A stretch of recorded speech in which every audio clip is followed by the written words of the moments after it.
en ese lugar. ¿Cómo vería la iglesia? Entonces,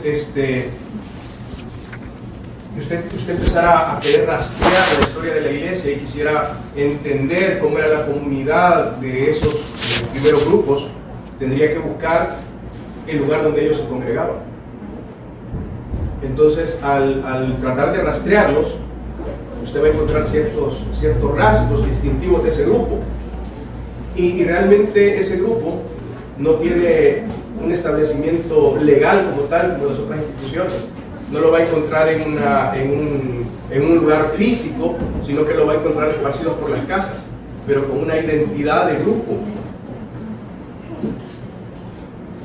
Además, eso es lo que el hermano ilustra, ¿verdad? Si viajara al tiempo, no encontrar a un lugar como tal, sino a un grupo identificado como iglesia.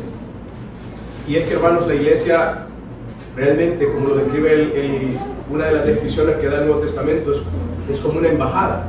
Si usted va a otros países, por ejemplo, usted va a África, si usted se mete en problemas con África, en la región ahí en África, por alguna situación, el único lugar que a usted le puede ayudar como salvadoreño es que usted vaya y busque auxilio al cónsul o a la embajada de ese país. Allá nuestros hermanos lejanos que están en Estados Unidos, cuando tienen problemas, cuando quieren resolver alguna situación legal, cuando quieren asesoría de algún tipo para ya sea establecerse allá o tratar de resolver algunos asuntos legales aquí en su país, lo que hacen es llegar al consulado de El Salvador. Ahí en el consulado de El Salvador en Estados Unidos les dicen qué hacer, cómo aplicar algún programa, un TPS o lo que sea, o si necesitan, por ejemplo, incluso sacar el DUI, van a ese lugar. Ahora, los cristianos, ¿qué hacemos? La Biblia nos describe como peregrinos, nos describe como embajadores. ¿Y cuál es ese consulado que nosotros tenemos? Bueno, analógicamente podemos decir que ese consulado es la iglesia. Pero es interesante, hermanos, que lo que nos da identidad como cristianos no es si una figura física, un local, un lugar a donde tenemos que ir, sino que lo que nos da esa sensación o esa permanencia es el hecho de pertenecer al cuerpo de Cristo. Cuando un individuo se salva, cuando una persona se salva y se vuelve creyente, asimismo se vuelve miembro del cuerpo de Cristo. Por ejemplo, en 1 Corintios 12:13, y ahí le voy a pedir que me ayude con los textos para que vayamos avanzando. Todos, 1 Corintios 12:13, voy a tratar de irlos buscando aquí también para ir avanzando. Si alguien lo tiene, que lo lea. No leo. Dice 1 Corintios 12:13, todos fuimos bautizados por un solo espíritu para constituir un solo cuerpo, ya seamos judíos o gentiles, esclavos o libres, y a todos se nos dio a beber de un mismo espíritu. Perfecto. Entonces, cuando una persona viene y es salva, se vuelve miembro del cuerpo de Cristo. Esa es nuestra identidad.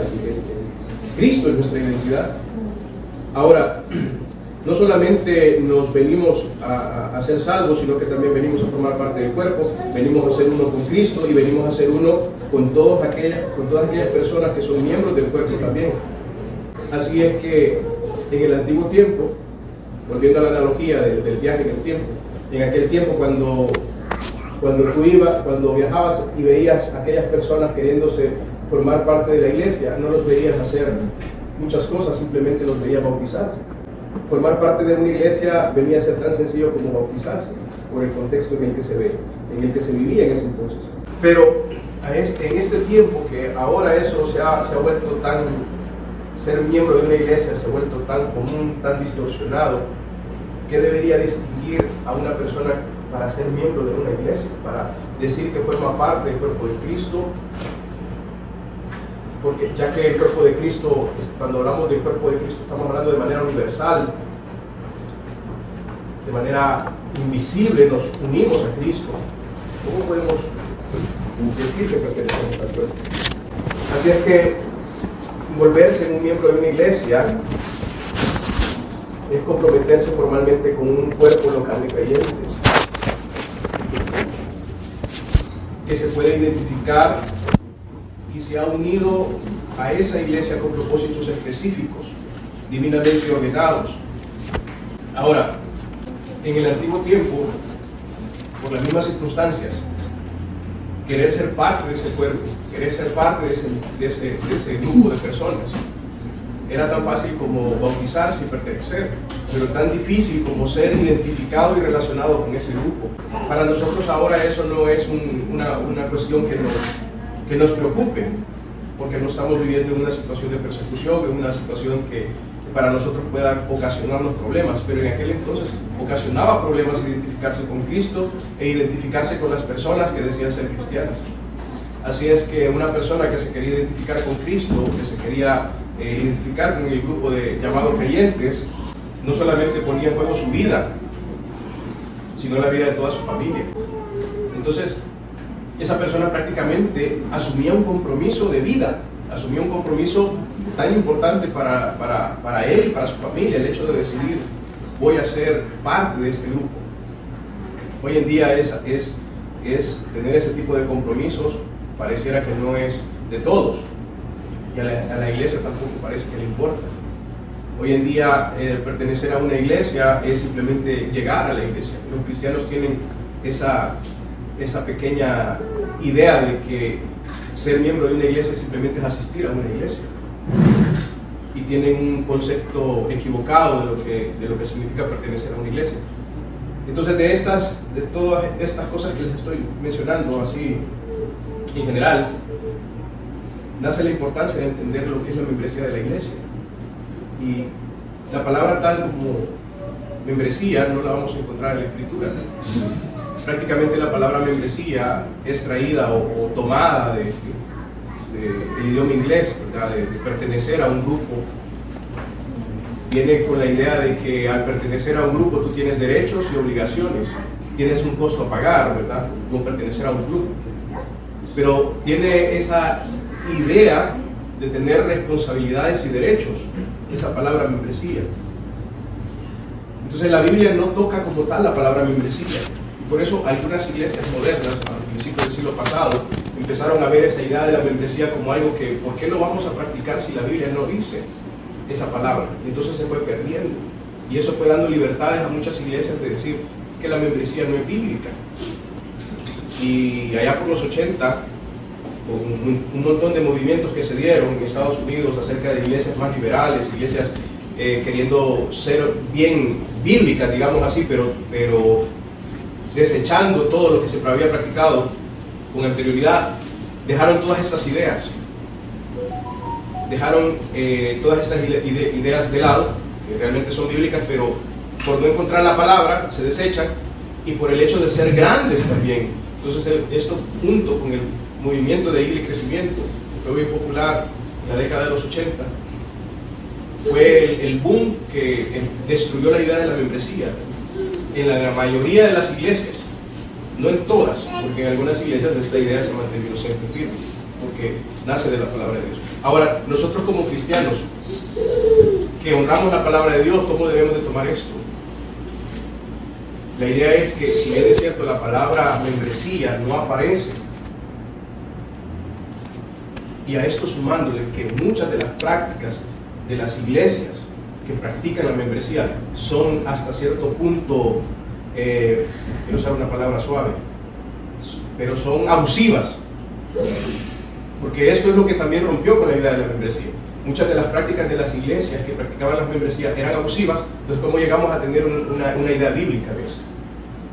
Porque, hermanos, hay que entender que muchas iglesias que practicaban la membresía de la iglesia tenían una lista con direcciones, y eso estaba bien, pero una lista con sueldos, y una lista que se chequeaba mensualmente para ver si el miembro X había diezmado. Entonces imagínense estar en una iglesia así. Y yo no digo que ofrendar, voy a usar la palabra diezmo, que se dé voluntariamente, esté mal, sino el hecho de que una persona o una organización esté precisamente utilizando la membresía de la iglesia, en la lista de los miembros de la iglesia, para llevar un control. Hace muchos años, incluso cuando se enseñaba en los seminarios en materia de administración eclesiástica, se le decía a los pastores que una de las maneras de poder hacer un presupuesto financiero es tener una lista de miembros con sus sueldos para poder hacer un presupuesto de cuánto la iglesia puede obtener en el año y así hacer planes financieros. Entonces, todo eso realmente son prácticas hasta abusivas. Entonces, todo eso, hermano, todo que en la palabra no aparece, estas prácticas, etcétera, etcétera, hizo que este concepto bíblico fuera saliendo de las iglesias. Así que, de repente, ya en los 90 tenemos personas que llegan a las iglesias y si no me gusta, entonces me voy para otra iglesia. Y si no me gusta, o no me gusta el pastor, no me gusta cómo vienen los hermanos, me voy para otra iglesia. Y eso es lo que realmente nosotros, como generación que estamos ahora, hemos recibido. Claro, hemos estado viendo ejemplos de iglesias bíblicas que están haciendo esto, pero no entendemos por qué. No entendemos por qué, y no entendemos las razones bíblicas, y no entendemos el por qué otras iglesias lo niegan. Y es todo ese contexto que les he mencionado, así de manera general. Ahora, si vamos nosotros a creer y defender una postura de membresía bíblica, deberíamos entonces nosotros comprender de dónde sale la idea de la membresía de la iglesia. Y la membresía de la iglesia se sostiene sobre 4 columnas que implican una lista de miembros, voy a decirlo así, o un grupo de personas reconocidos. Implica que se llevaba una cuenta de cuántas personas estaban en ese lugar determinado reuniéndose. No voy a usar la palabra membresía, voy a usar esas. Hay 4 pilares bíblicos, hay 4 fundamentos bíblicos que nos apuntan a que de alguna manera, si vamos a ese viaje en el tiempo, vamos a ver que se llevaba alguna lista, algún conteo, o alguien estaba encargado de saber quiénes eran los que pertenecían a esa iglesia local. O sea, para reducir todo ese montón de palabras, hablamos de la membresía, ¿verdad? Decimos, alguien llevaba el control de la membresía. Las iglesias locales tenían miembros específicos, con nombres. Ahora, cuando leemos el Nuevo Testamento, hermanos, vemos que las personas se unían a la iglesia, y se unían a la iglesia con propósitos específicos. Por ejemplo, se reunían en la iglesia para recibir instrucción. Busque 1 Timoteo 4:13. Vamos a hablar un poquito de esto, antes de ver esos 4 pilares. Si lo tienen, léanlo. Vamos a, ¿se acuerdan? ¿Quiénes son? Voy a decirlo así. ¿Quiénes son bastante grandecitos para acordarse que en la escuela bíblica se jugaba esgrima bíblico? No, ¿verdad? ¿Qué es eso? Decía. Sí, bueno, imagínense, yo ya soy viejo, ¿verdad? Entonces, no, es un juego, es esgrima bíblico, es decir, se tienen dos grupos, ¿verdad? Y entonces se van dando los textos, y entonces el grupo que tienen, digamos, 5 aquí, 5 allá, va, aquí está de allá, y yo les voy dando los textos, y el grupo que más haya los textos más rápido, ¿verdad? Es el grupo que gana. Pero era más chido antes porque era de memoria. Sí, esa era la idea. Entonces, el grupo que más textos se podía, el grupo que era como para estar con los jóvenes. Recuerdo que hacíamos eso hace 20 años. Bueno, 1 Timoteo 4:13. Adelante. Entre tanto que voy, ocúpate en la lectura, la exhortación y la enseñanza. Okay. Entonces, vea que hay un propósito de unirse a la iglesia. Pablo le está diciendo a Timoteo, ocúpate que en la instrucción. O sea, le está diciendo al pastor de la iglesia, instruye y enseña. O sea, que esa gente que estaba con Timoteo ahí tenía el propósito de reunirse para la instrucción de la palabra de Dios. ¿O no es así? Volvamos a leer el texto. Entre tanto que voy, ocúpate en la lectura, la exhortación y la enseñanza. Okay. Eso hacía esa gente. La gente iba a esos lugares, casas. ¿Se acuerdan dónde se reunía la gente? Si vamos a Hechos, se reunía en las casas, se reunía en el pórtico de Salomón a orar, ¿verdad? Y se reunían en las casas. En el famoso aposento alto se reunían, que era una casa de alquiler, que era donde generalmente al principio vivían los apóstoles, y luego fue un lugar de reunión, ahí iban y llegaban todos. ¿Ya? No era que por llamarse aposento alto era un lugar especial. La palabra aposento alto era en una traducción al español moderno sería el cuartito de alquiler de la segunda planta, ¿ya? O sea que era alquileres de apartamento. Entonces el aposento alto era la segunda planta, entonces los apóstoles alquilaban la segunda planta para vivir, ¿ya? Abajo vivían otras personas, ¿ya? Como los condominios de dos plantas, abajo vive una familia y arriba vive otra familia. Pues era eso, hermano, no era nada de espiritual eso de aposento alto. Entonces, iglesia aposento alto no que la iglesia va a ser más espiritual porque lleva ese nombre. Simplemente significa apartamento de segundo nivel. Ahí vivían ellos y ahí se reunían. Y también en las casas. ¿Se acuerdan cuando estaban reunidos y Pedro está preso y luego Pedro es liberado milagrosamente, llega y toca la puerta de la casa? No me acuerdo si era la casa de María. Y entonces toca y no me acuerdo, Febe, ¿verdad? Rode. Sí, ¿verdad? Gracias. Entonces abre y emocionado porque ve a Pedro, ni siquiera le abre y lo deja afuera. Y se va a avisar a los hermanos que precisamente, si usted ve el texto anterior, estaban orando por él. Entonces Dios contesta la oración que tenían en esa casa por Pedro y Pedro es liberado, gracias al Señor. Entonces se estaban reuniendo en las casas donde vivían los apóstoles, etc. Entonces, pero se reunían ¿con qué propósito? Se reunían con el propósito divino de ser instruidos en la palabra de Dios. Según de Timoteo 4.2. Según de Timoteo 4.2. Y alguien busca Romanos 12 del 3 al 8. Romanos 12 del 3 al 8. Y alguien, 1 Corintios 12.4. O no, ese no. 1 Pedro 4.10, porque es bien largo, tenemos que leer 31 versículos. Mejor, alguien lee, hermano, 2 Timoteo 2.4. Alguien me ayuda con Romanos 12, 3 al 8, por aquí. Y alguien más con 1 Pedro 4.10 y 11. ¿Quién tiene 1 Pedro 4.10 al 11? 1 Pedro. ¿Quién tiene Romanos 12.3? 1 Pedro 4.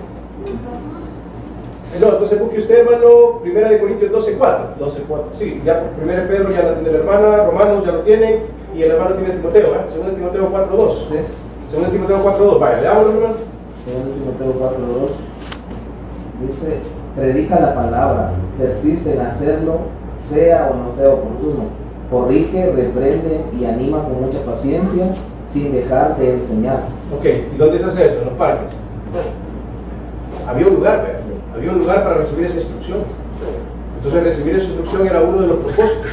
Ahora, Romanos 12, 3, 8. 3. Romanos 12, del 3 al 8. Digo, pues, por la gracia que me es dada a cada cual que está entre vosotros, que no tenga más alto concepto de sí que el que debe tener, sino que piense de sí con cordura, conforme a la medida de fe que Dios repartió a cada uno. Porque de la manera que en un cuerpo tenemos muchos miembros, pero en todos los miembros tienen la misma función, así nosotros siendo muchos, somos un cuerpo en Cristo, y todos miembros los unos de los otros. De manera que teniendo diferentes dones, según la gracia que nos es dada, si el de profecía, úsese conforme a la medida de la fe, o si de servicio, o servir, o el que enseña de la enseñanza, el que exhorta en la exhortación, el que reparte con liberalidad, el que preside con solicitud, el que hace misericordia con alegría. Entonces, ¿quién nos dice ese texto, hermano? De alguna manera nos dice que se reunían para servir y edificarse unos a otros con el uso apropiado de sus dones, ¿sí o no? O sea, el Señor había repartido dones a cada uno de los miembros del cuerpo y ellos debían de servirse y edificarse unos a los otros. Esa era la idea. Entonces tenían ese propósito específico de reunirse, edificarse los unos a los otros, pero mediante el uso apropiado de esos dones espirituales que Dios les había dado. Ahora piensen esto: ¿cómo yo puedo edificar con mi don, o cómo usted puede edificar con su don a alguien que vive en la China? O alguien que vive en San Miguel y que es parte del cuerpo de Cristo. ¿Cómo Pablo puede estar hablando sin tener en la mente un grupo de personas que están reunidas y que se conocen? ¿Verdad? Esa es la idea que está y precisamente es lo que Pablo les está diciendo a la comunidad que se reúne en Roma, a la iglesia de Roma. Primera de Pedro 4, 10 al 11, 10 y 11. Primera de Pedro 4, versículos 10 y 11. Cada uno según el don que ha recibido, ministrelo a los otros como buenos administradores de la de la multiforme gracia de Dios. Si alguno hable conforme a la palabra de Dios. Si alguno ministre conforme al poder de Dios. Da para que en todo sea Dios glorificado por Jesucristo, a quien pertenecen la gloria y el imperio por los siglos de los siglos. Amén. Bueno, entonces, imagínense. Pregúntese usted, ¿quiénes son los otros? ¿Quiénes son los otros? ¿Hermanos? La congregación. El resto de la congregación. El resto de los que están ahí cerca, que pueden recibir el servicio de mi don espiritual. Hermano Miguel, 12:4. Vamos a saltar, vamos leyendo ahí, porque es hasta 31. Vamos a ir avanzando ahí, yo le digo. 12:4 dice, ahora bien, hay diversidad de dones, pero el Espíritu es el mismo. Adelante. Lea hasta el 7. Y hay diversidad de ministerios, pero el Señor es el mismo. Y hay diversidad de operaciones, pero Dios, que hace todas las cosas en todos, es el mismo. Pero a cada uno le es dada la manifestación del Espíritu Para poder 12. Y adelante. Porque así como el cuerpo es uno y tiene muchos miembros, pero todos los miembros del cuerpo, siendo muchos, son un solo cuerpo, así también Cristo. Porque por un solo Espíritu fuimos todos bautizados en un cuerpo, sean judíos o griegos, sean esclavos o libres, y a todos se nos dio a beber de un mismo Espíritu. Pausemos ahí. Les pregunto, Pablo está hablando de la iglesia. Cuando hablamos del cuerpo de Cristo, estamos hablando de la iglesia, ¿verdad? Vaya, pregúntese, ¿Pablo está hablando de la iglesia universal o estará hablando de algún tipo de iglesia local? Vaya, leamos el 14, ¿no? Además, el cuerpo no es un solo miembro, sino muchos. Sigamos. Si dijere el pie, ¿por qué no soy mano? No soy del cuerpo, por eso no será del cuerpo. Y si dijere la oreja, ¿por qué no soy ojo? No soy del cuerpo, por eso no será del cuerpo. Si todo el cuerpo fuese ojo, ¿dónde estaría el oído? Si todo fuese oído, ¿dónde estaría el olfato? Mas ahora Dios ha colocado los miembros, cada uno de ellos, en el cuerpo como Él quiso. Okay, gracias, hermano. Entonces, vaya al 27 y terminemos hasta el 31. Vosotros, pues, sois el cuerpo de Cristo, y miembros cada uno en particular. Y a unos puso Dios en la iglesia, primeramente apóstoles, luego profetas, lo tercero maestros, luego los que hacen milagros, después los que sanan, los que ayudan, los que administran, los que tienen don de lenguas. ¿Son todos apóstoles? ¿Son todos profetas? ¿Todos maestros? ¿Hacen todos milagros? ¿Tienen todos dones de sanidad? ¿Hablan todos lenguas? ¿Interpretan todos? Procurad pues los dones mejores, mas yo os muestro un camino aún más excelente. Gracias, hermano. Entonces, note que Pablo les dice, vosotros pues sois el cuerpo de Cristo. Y cuando dice vosotros sois el cuerpo de Cristo, le está hablando como un cuerpo totalizado. No les dice vosotros formáis parte, sois una parte del cuerpo de Cristo, sino vosotros sois el cuerpo de Cristo como tal. Entonces la idea es de que le está hablando a la iglesia local. La iglesia local. La iglesia local es un cuerpo completo, debería de estar completo. Y cada iglesia local es un solo cuerpo que es Cristo. Es decir, Pablo le está hablando aquí a la iglesia de Corintios y le está diciendo, vosotros sois el cuerpo de Cristo. Y son diferentes.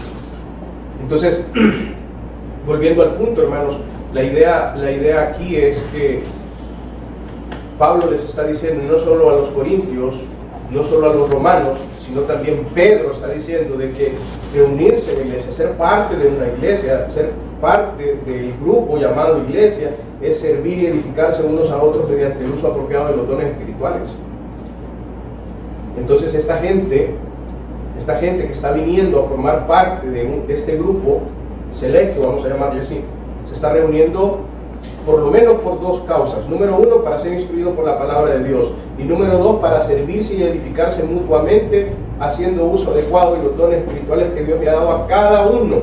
Pero también se reúnen para participar de las ordenanzas. Busque Lucas 22:19 y alguien más que busque Hechos 2:38 al 42. Hechos 2:38 al 42. 2:38. Hechos 38 al 42, Lucas 22, 19. Y alguien que busque Mateo 28, 18 al 20, que lo tenga ahí, ponga el dedo ahí en medio de la Biblia. ¿Quién tenía el texto? Lucas 22, 19. Adelante. Y tomó el pan y dio gracias y lo partió y les dio diciendo, este es mi cuerpo que por vosotros es dado, haced esto en memoria de mí. ¿Quiénes van a hacer eso, hermano? ¿Quiénes van a hacer esto y cuándo lo van a hacer y dónde lo van a hacer? O sea, ¿saben qué van a hacer? Vuelvo a leer el texto, hermano.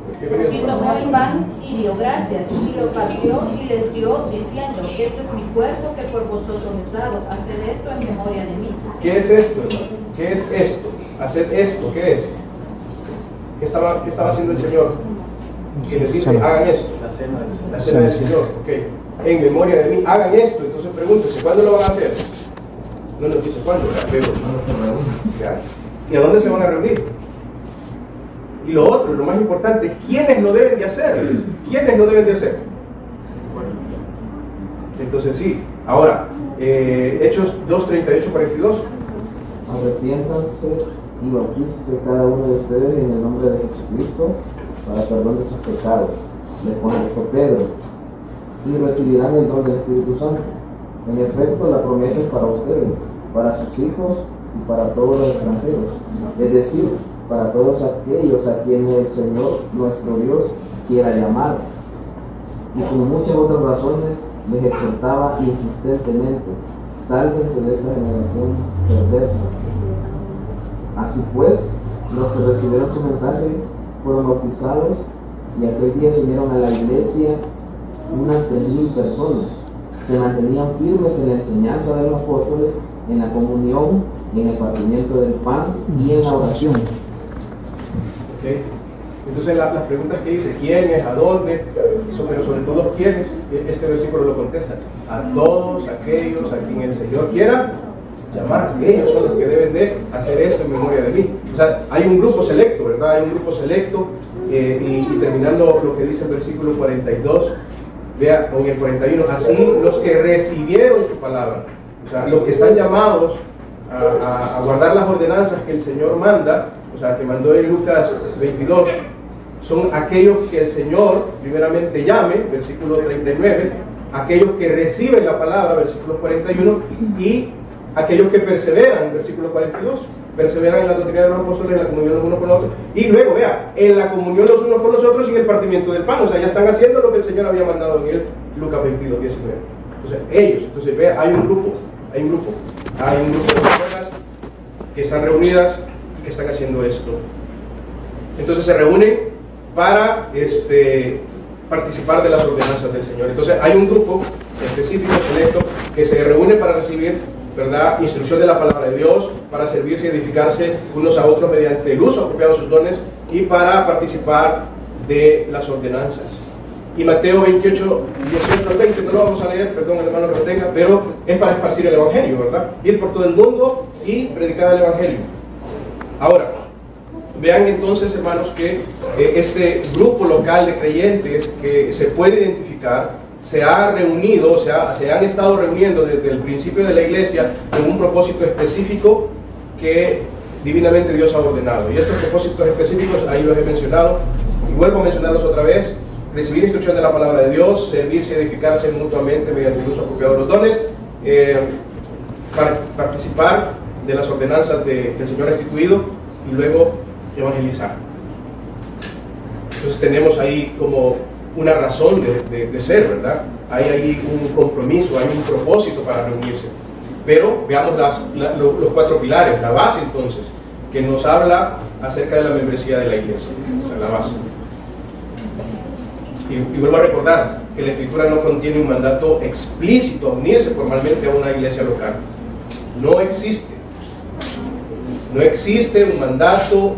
Usted me dice, hermano, ¿cuál es el mandamiento que me pone la Escritura para que yo me una formalmente a una iglesia local? Y yo le voy a decir, no hay ningún mandamiento. Ahora, pero si hay una base bíblica para que yo pueda unirme formalmente a una iglesia, y es prácticamente un estudio exhaustivo del Nuevo Testamento. Es un estudio del Nuevo Testamento. Y entonces, al estudiar el Nuevo Testamento, la práctica y la enseñanza de los apóstoles, encontramos 4 bases. Y esta base es visible, hermano. En primer lugar, le voy a dar esas 4 bases, esos 4 fundamentos. Número 1, el ejemplo de la iglesia primitiva. ¿Cuál es el ejemplo de la iglesia primitiva? Lo vamos a ver. Número 2, la existencia del gobierno de la iglesia. La existencia del gobierno de la iglesia. ¿Por qué debería de haber un gobierno en una iglesia local? ¿Por qué? Porque existe una estructura, ¿verdad?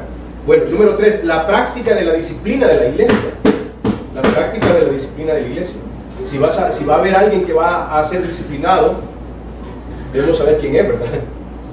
Los ancianos deberían de saber quién es. Y número 4, la exhortación que en el Nuevo Testamento no se nos hace de la edificación, de ser exhortados mutuamente los unos a los otros, la exhortación a la edificación mutua.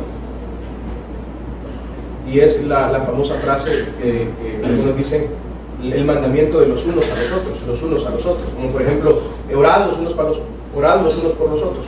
Yo quisiera orar por algunos hermanos que no conozco. Es lógico eso.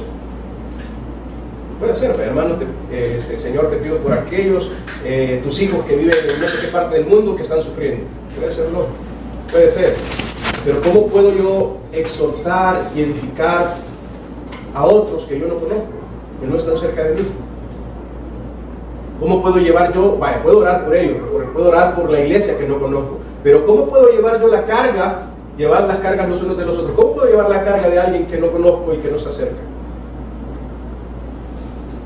Entonces ahí ya me acota, ¿verdad? Ya me limita. Entonces debo de entender entonces por qué se está llamando a esa exhortación mutua de los unos a los otros. Entonces tenemos esos 4 pilares. Número 1, el ejemplo de la iglesia primitiva. Número 2, la existencia del gobierno de la iglesia. Número 3, la práctica de la disciplina eclesiástica o de la disciplina de la iglesia. Y número 4, la exhortación a la edificación mutua.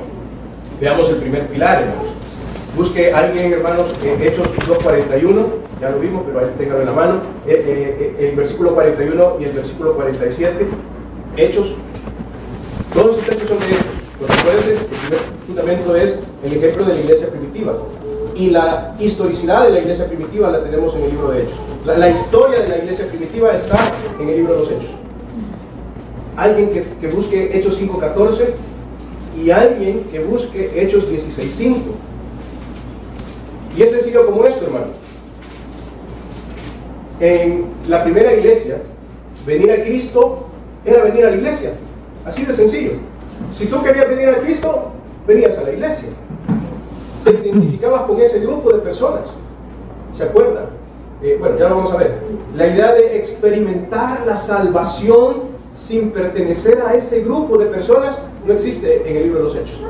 No lo ven, no hay ningún ejemplo.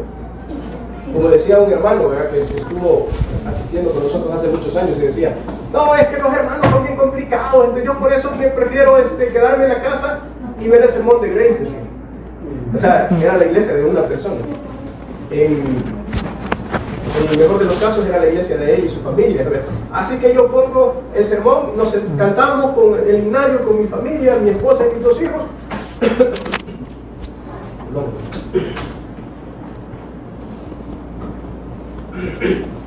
Y luego que cantamos oímos el sermón y ya, y así no nos complicamos la vida. Bueno, no vemos eso ahí. Sí vemos que la iglesia se reunía en las casas, pero era el grupo, el conjunto de personas, ¿verdad? Entonces, salvarse sin pertenecer a una iglesia local no se encuentra en todo el Nuevo Testamento. Así que cuando un individuo se reunía y creía en Cristo, era bautizado y se añadía. Fíjense que hay y se agregaba a la iglesia. Era bautizado y añadido a la iglesia. Hay un patrón, fíjense. Si usted lee todo el libro de los Hechos, y se lo recomiendo, vea este patrón, siempre lo va a encontrar. Prédica, no. ¿Alguien va? Vea este patrón. ¿Alguien va? ¿Alguien predica? ¿Alguien escucha? ¿Se arrepiente? ¿Se bautiza? Y se añade a la iglesia. Y si quiere reducirlo, alguien va, predica, alguien se arrepiente, se bautiza y se añade a la iglesia. Y si quiere reducirlo, se predica la palabra, se escucha la palabra, como resultado resultado de la palabra, alguien se arrepiente y se agrega a la iglesia, o se bautiza y se agrega a la iglesia. Alguien predica, alguien escucha y se arrepiente, se bautiza y se agrega a la iglesia. Siempre va a encontrar ese patrón en todo el libro de los Hechos. Entonces, por eso, vean lo que dice Hechos 2:41. ¿Qué dice Hechos 2:41? Así que los que recibieron su palabra fueron bautizados y se añadieron aquel día como 3,000 personas. ¿Okay? Pero ¿quién había ido? ¿Quién había predicado? Pedro, ¿verdad? O sea, siempre hay alguien que predica la palabra a un grupo de personas. Ese grupo de personas escucha la palabra, se arrepienten, se bautizan y luego se agregan. Versículo 47, hermano Miguel. Dice, alabando a Dios y teniendo favor con todo el pueblo. Y el Señor añadía cada día a la iglesia los que habían de ser salvos. ¿Okay? Y fíjese, hermano, que eso no es como un texto que nosotros podemos utilizar de manera general, ¿vea? Porque fíjense que nosotros añadimos, o sea, que le quitamos la historicidad de ese texto y decimos, es que el Señor añade a la iglesia a lo que Él quiere. Pero en el contexto el Señor estaba agregando a la iglesia de Jerusalén. La gente estaba viniendo a la iglesia de Jerusalén. La gente estaba siendo parte de la iglesia de Jerusalén. Cuando los de Jerusalén fueron esparcidos y llegaron a Antioquía, el Señor empezó a agregar gente a la iglesia de Antioquía. Y así el Señor los asustó, ¿verdad? Los asustó, los amenazaron de muerte y se esparcieron por toda Asia. Y donde llegaban aquellos que predicaban, había alguien que escuchaba, se arrepentía, se bautizaba y se añadía a la iglesia de aquel lugar. Y eso fue lo que estaba sucediendo en todo el libro de los Hechos. Hermano, y mire qué hermoso, ese patrón que yo le digo, alguien va, predica, alguien escucha, Dios abre su corazón, se arrepiente, se bautiza y se añade a la iglesia, es los hechos del Espíritu Santo, y que todavía están ahorita. Así se llama el libro, los hechos de los apóstoles, dice. Pero si usted lee el libro, yo sé que usted le cambiaría los hechos del Espíritu Santo, porque es el Espíritu Santo actuando en las personas. Y después estos que están en la iglesia van y predican. Y así es como ha llegado el Evangelio hasta nuestros días. Entonces, ¿alguien tiene Hechos 5:14? Y los que creían en el Señor aumentaban más, gran número así de hombres como de mujeres. Gran número así de hombres como de mujeres. Entonces alguien decía, hey, están creciendo las mujeres, están creciendo los hombres. Y en número, fíjense que hay una versión, y aquí en el texto griego dice ahí, y aumentaba el número de nombres, dice ahí, en ese texto, y aumentaba el número de nombres. Entonces, como que aumentaba el número de nombres en que, en alguna lista, vean. Ahí me puede ayudar el hermano, ahí tiene la logo, se la para ahí. Entonces, da esa idea, ¿verdad? Entonces, hermanos, Hechos 16:5. Así que las iglesias eran confirmadas en la fe y aumentaban en número cada día. Oiga, y ya vio la diferencia aquí, ya no dice la iglesia, dice las iglesias. Las iglesias aumentaban en número. Entonces, más que una simple vida privada de una relación con Cristo, lo que vemos en el libro de los Hechos es que venir a Cristo era venir a formar parte de una iglesia local, unirse formalmente con otros creyentes en una asamblea local, dedicarse a la enseñanza, a sí mismo, o sea, voluntariamente, a la enseñanza de los apóstoles, a la comunión y el partimiento del pan y a las oraciones. El libro de los Hechos 2:42 dice, a la enseñanza de los apóstoles, la comunión y partimiento del pan y a la oración. Entonces las cartas del Nuevo Testamento fueron, las cartas del Nuevo Testamento fueron escritas, ¿a qué, hermanos? ¿A quiénes? Con contadas excepciones. Primera epístola del apóstol San Pablo a los Corintios. Epístola del apóstol Pedro o primera epístola del apóstol Pedro ¿a qué? Siempre dice a una iglesia, a los romanos, a los de Asia, Capadocia, el Pontio, Asia, Bitinia. Entonces las cartas de los apóstoles están dirigidas a iglesias compuestas por personas, y aquellas que no han sido dirigidas a iglesias han sido dirigidas a los pastores de la iglesia, ¿sí o no? A Timoteo y Filemón. Bueno, pero en la iglesia de él, en la casa de él estaba la iglesia, ¿verdad? Así es que hay algo más. Según 1 Timoteo 5:9, hay evidencia de que había una lista de viudas que eran candidatas para recibir alguna ayuda financiera, ¿se acuerdan? En la lista no pongas a ancianas que estén así, así, así, sino que pon a estas, ¿verdad? Porque aquellas queriendo casarse, y entonces a Pablo le dice a Timoteo que tenga en la lista solo ancianas que han lavado el pie de los apóstoles, han hecho esto y lo otro, ¿verdad? Y han dado el testimonio. O sea, había una lista de ese tipo de personas. Entonces no se puede entonces dejar de pensar que pudo haber una lista de miembros que creció conforme había personas que se iban salvando, ¿verdad? Lo que acabamos de leer, que el Señor añadía, ¿verdad? De hecho, hermanos, fíjense, hay un libro acá, lo menciono porque aquí en El Salvador se daba hace muchos años. De hecho, cuando un creyente partía de una ciudad a otra, y era frecuente que el pastor le escribiera una carta de recomendación a la iglesia donde iba a ir un nuevo miembro. Vea Hechos 18:27, por favor, y Romanos 16:1. Pueden ver, alguien me ayuda con eso. Y lo que busca eso, fíjense que hay un librito que yo se lo recomiendo que lo lean solo para tecniquear. No, sobre todo porque cuenta parte de nuestra historia como pueblo salvadoreño, como iglesia cristiana en El Salvador. Un libro que emitió, lo puede encontrar en la librería de la Misión Centroamericana, 100 años del Evangelio. Precisamente fue cuando cumplió la Misión Centroamericana casi 100 años, porque la Misión Centroamericana fue la pionera que trajo el Evangelio aquí al país. Entonces ellos tienen la historia, ellos recopilaron la historia de cómo vino el Evangelio a El Salvador. Es muy hermosa, a mí me sacó las lágrimas.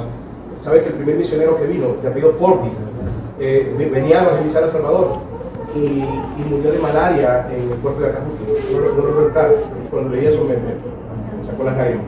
El hermano venía y ya había perdido a su familia y tenía tanto amor por venir acá y mandó a sus hijos, ¿verdad? Después de haber perdido a su esposa, mandó a sus hijos de regreso para que su cuñada se los cuidara. Y entonces él siguió por la misión para venir aquí a El Salvador y después de que murió su esposa en las costas, él murió aquí y como era protestante, hermano, no lo dejaron enterrarlo ni siquiera en el cementerio, sino que lo enterraron ahí. Entonces no logró el sueño de venir y hacer misión aquí en el país. Bueno, la cosa es que en ese libro hay cartas donde los pastores, allá por 1920, decían, y recolectaban esas cartas y dicen, le escribo al pastor de la iglesia de Guaymango, porque el hermano fulano de tal, por diferentes razones se va a cambiar de lugar, entonces se lo encomendamos. Precisamente lo que dice acá. ¿Alguien puede leer eso? Hechos 18:27. Antes, lo que quiero decir es que antes en nuestra historia primitiva en El Salvador se daba eso. Hoy la gente se cambia y ni siquiera lleva una recomendación pastoral. Es más, los seminaristas vienen al seminario, se les pide una recomendación pastoral y andan preguntándole a algún suchero que es pastor, hey, ¿me podés hacer una recomendación para entrar al seminario? Imagínense por lo que hemos llegado. Bien chistoso, ¿verdad? Hechos 18:27. ¿Quién lo tiene? Y queriendo él pasar acá, los hermanos se animaron y escribieron a los discípulos que le recibieron, y llegado él allá, fue de gran provecho a los que por la gracia habían creído. Le escribieron una carta de recomendación a Apolos, ¿te veo? Y Romanos 16:1. Os recomiendo además nuestra hermana Febe, la cual es diaconisa de la iglesia en Centrea. O sea, ¿de dónde era? ¿De qué iglesia era? Y parece que la hermana iba a viajar a Roma, entonces se la estaban recomendando. Y así hay otros ejemplos. Entonces, hermanos, en el libro de los Hechos y en el Nuevo Testamento, la terminología que se usa encaja perfectamente con el concepto de membresía de la iglesia. Un grupo formal conocido de personas que tienen tanto derechos como obligaciones de pertenecer a un grupo. Esas frases como toda la multitud de Hechos 6:5, la iglesia que estaba en Jerusalén de 8:1, los discípulos en Jerusalén de 9:26, en cada iglesia de Hechos 14:23, o los ancianos de la iglesia en Éfeso, Hechos 20:17, nos muestran algo, nos muestran que había un tipo de membresía, ¿verdad? Reconocida en la iglesia, con límites claros, ¿verdad? Listas, digámoslo así, ¿verdad? Podríamos decirlo. Ahora, número 2, ese es el primer fundamento. Número 2, existencia del gobierno de la iglesia. Existencia del gobierno de la iglesia. Hay un grupo de hombres, hermanos, que es mandado a ser responsable de pastorear al pueblo de Dios. Por ejemplo, busquen 1 Tesalonicenses 5:12.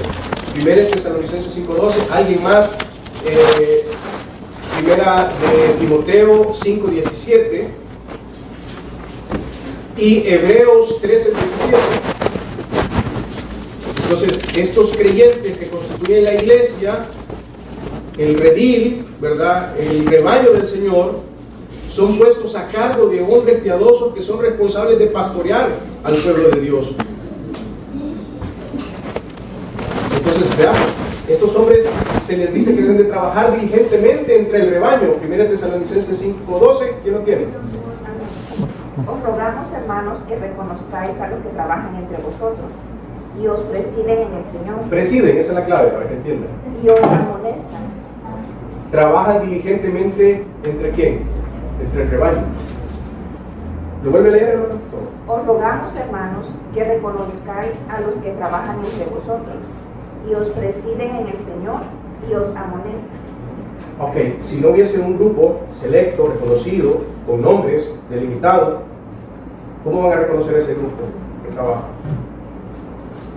No tiene lógica decir eso. Primera de Timoteo 5:17, porque estos hombres trabajan en guiarlos también. ¿Quién tiene? Dice, los ancianos que gobiernan bien sean tenidos por dignos de doble honor, mayormente los que trabajan en predicar y enseñar. Okay. Son aquellos que guían, que predican y enseñan, son los que guían.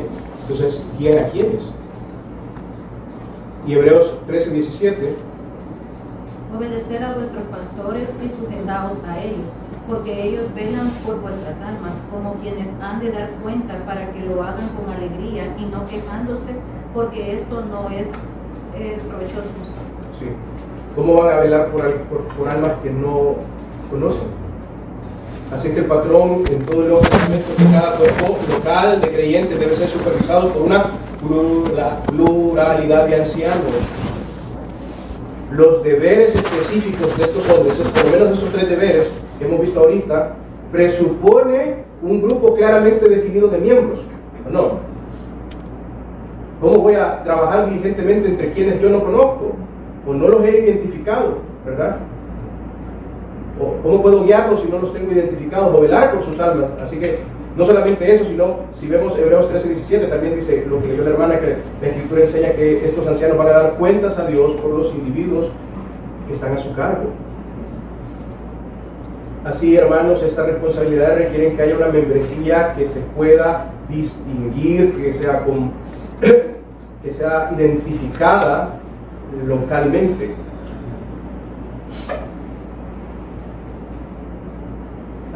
Así, solo de esta manera los ancianos pueden pastorear a las personas que constituyen el rebaño de Cristo con su bienestar espiritual. Y no van a proveer, hermanos, supervisión si no saben exactamente de quiénes son responsables. Así que los ancianos de una iglesia local específica no son responsables por el bienestar espiritual de todas aquellas personas que visitan la iglesia o que asisten esporádicamente a la iglesia. ¿Verdad? Así es que muchas veces, una vez a mí, lo digo porque no me ofendieron, sino que me dijeron ciertas cosas, porque una vez mi hermano de carne me dijo, fíjate que un compañero se le acaba de morir el papá y no puedes ir a predicar, él se congrega en tal lugar. Y yo le dije, ¿y por qué no va su pastor? Creo que su pastor debería de ir. Y me dijo, le voy a preguntar. Bueno, después, mi hermano con poco conocimiento me dijo una cosa que me ofendió de alguna manera, pero la verdad es que, porque no fue su pastor. Esa es la pregunta. O sea, nosotros, claro, vamos porque predicamos el Evangelio, pero a veces uno se pone a pensar, ¿y qué está sucediendo en estas iglesias? ¿Acaso ese pastor no debería de velar por sus miembros?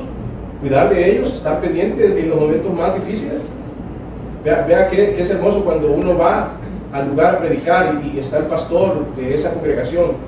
Y yo recuerdo haber estado donde su padre, ¿verdad? Y estaba el pastor ahí y nos invitaron, y probablemente nos hubiesen invitado quizás a predicar. Creo que me invitaron a predicar a mí. Sí, yo prediqué. Sí, no me acuerdo. Estaba haciendo memoria, pero ahí estaba el pastor, ¿verdad? Con sus ovejas y diciendo cómo conocía a los muchachos, y es hermoso, y ahí están.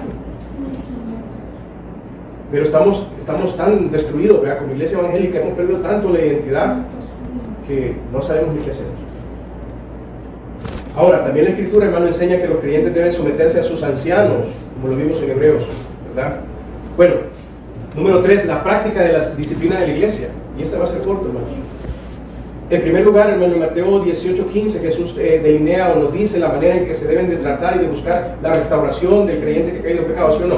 Así que cuando un hermano peca, debe ser confrontado en privado por un individuo. Versículo 13. Si rehúsa arrepentirse, ese individuo debe ser tomado con 1 o 2 testigos para volverlo a confrontar. Versículo 16. Y si el hermano que ha caído en pecado rehúsa escuchar a estos 2 o 3, entonces debe ser, ¿qué? Decírselo, ¿verdad? ¿A quién? Bueno, ahí digamos que los hermanos, los testigos, ahí pueden incluir a los ancianos, ¿verdad? Esa es la idea. Nosotros creemos que en boca de 2 o 3 testigos, ahí mejor es involucrar no más hermanos de la iglesia, sino a los ancianos, ¿verdad? Porque así se hace un poquito más responsable y la cosa no se alborota más, ¿verdad? No hay más personas relacionadas. Lo que queremos es cuidar el testimonio del hermano hasta donde sea posible. Pero si ya no quiere escucharlos, ¿qué dice? Ve y dilo a la iglesia, versículo 17. ¿A cuál iglesia? ¿A cuál iglesia? ¿Cómo puedes practicar disciplina? Ahora, imagínense, yo estuve por años en una iglesia que no practicaba la disciplina eclesiástica. Por años. ¿Cómo hacían? Entonces, y si no les escucha la iglesia, ¿qué le dice? Tenlo como gentil y publicano. O sea, sácalo. No lo consideres parte de la iglesia. Entonces, para no considerarlo parte de la iglesia, ¿qué tendrías que haber hecho antes?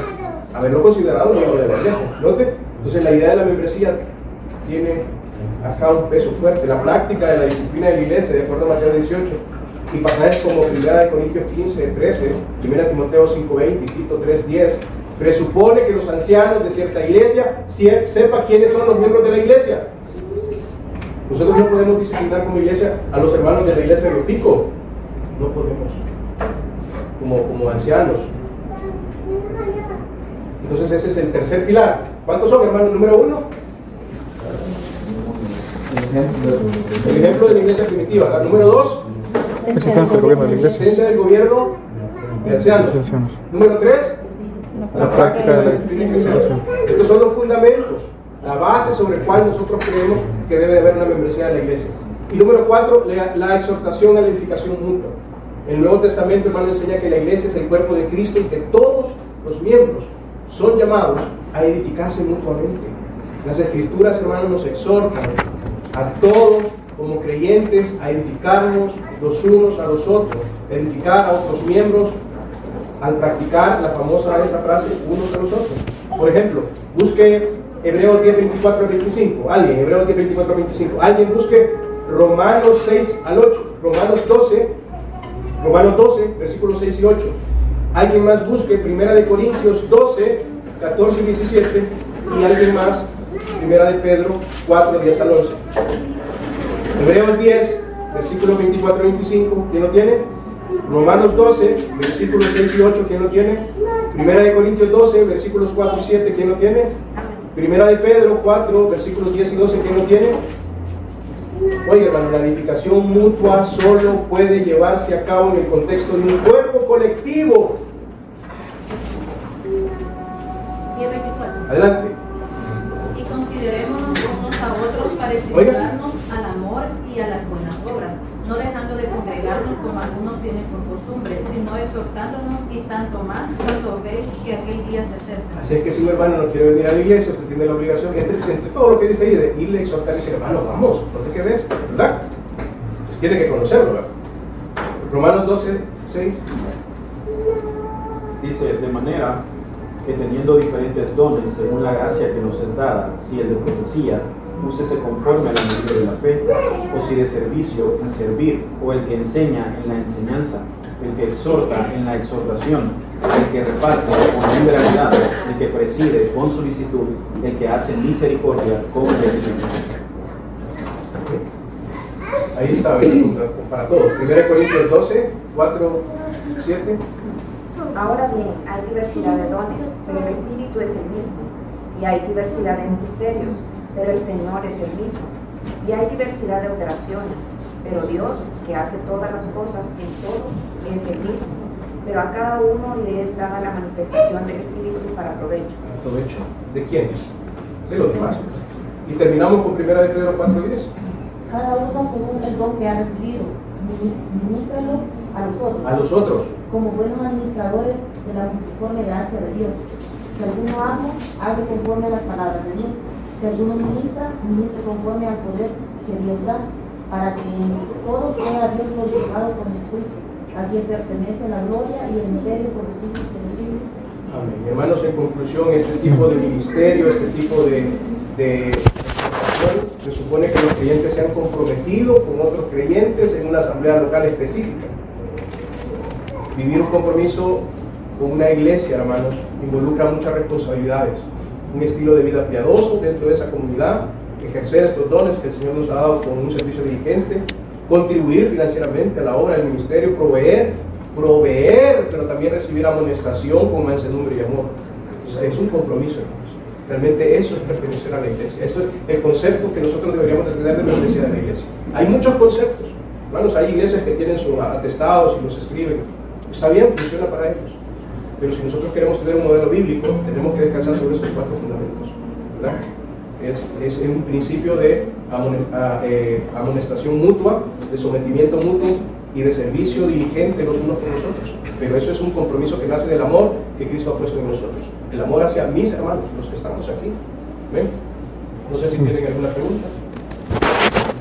Y eso que otro de las cosas pone misión y visión, se puede también tener en la... Sí, se puede tener, hermanos. Pero nuestra misión es la misión de Cristo y nuestra misión es la misión de la iglesia. Lo que pasa es que a veces esos son modelos que traen de ahí de afuera, ¿verdad? Modelos de empresa y la verdad, funciona. Son iglesias pragmáticas que van tras resultados, ¿verdad? Pero realmente, hermanos, lo que hemos visto es, como vimos al principio, ¿para qué se reunía la iglesia? Nosotros, la idea como iglesia es, venimos a este lugar para recibir amonestación de la palabra de Dios, compartir las ordenanzas, ¿verdad? Edificarnos mutuamente, o sea, crecer, ayudar que tanto yo como usted como yo crezcamos en el Señor, y luego tenemos una misión: ir por todo el mundo y predicar el Evangelio. ¿Sí? Entonces, no significa que voy a ir a evangelizar de casa en casa, puede serlo, pero puede ser que apoye a un misionero, puede ser que yo sea el misionero, puede ser que yo me meta al ministerio, puede ser que ayude a otro que se meta al ministerio. Formas hay, pero la cosa es que yo tenga la visión de que el Evangelio salga de aquí, de estas 4 paredes, hacia afuera. Entonces, ahí está. ¿Para qué se reunía esas 4? ¿No? Entonces, lo podemos poner en una misión, depende, ¿verdad? A veces eso sirve para, a veces los pastores se hacen planes, ¿verdad? Vamos a hacer una iglesia, ¿verdad? Y todos los años le ponen hasta un eslogan al año: el año de tu bendición, el año de tu crecimiento, el año. Pero eso él sabe por qué lo hacen, hermano, realmente, para mantener ocupada la mente de las personas y mantener motivada a la gente. Sí, mantenerla motivada, porque realmente no tienen la motivación principal, hermano. Si no tenéis el Espíritu de Cristo, no sois de Cristo. Si ustedes no son del Señor, hermano, no tienen nada con el Señor y no tienen nada con la iglesia del Señor. Entonces yo tengo que hacer malabares de payaso para poder empujarlos a todos. Vamos, caminemos, que este carrito tiene acá. Pero la iglesia la sostiene y la edifica el Señor. Amén. Okay. Oremos, hermanos. Buen Dios y Padre nuestro, gracias te damos por tu misericordia. Gracias, Señor, porque para siempre es tu misericordia. Señor, tú edificas la iglesia, no los hombres. Nosotros somos instrumentos de barro que tú decidiste escoger para una labor específica, y entendemos, Señor, que cuando esa labor específica termine, ya nuestra labor termina, Señor, y no va más allá de lo que tú nos has mandado. Señor, ayúdanos a entender que realmente tú eres el dueño y Señor de la iglesia. Tú moriste en la cruz y tú la compraste con tu sangre. Nosotros solo somos asalariados muchas veces. Perdónanos, Señor, y ayúdanos a ser fieles, a honrarte, Señor. Ayúdanos a honrarte como iglesia. En Cristo Jesús, que sea la gloria y la honra. Amén.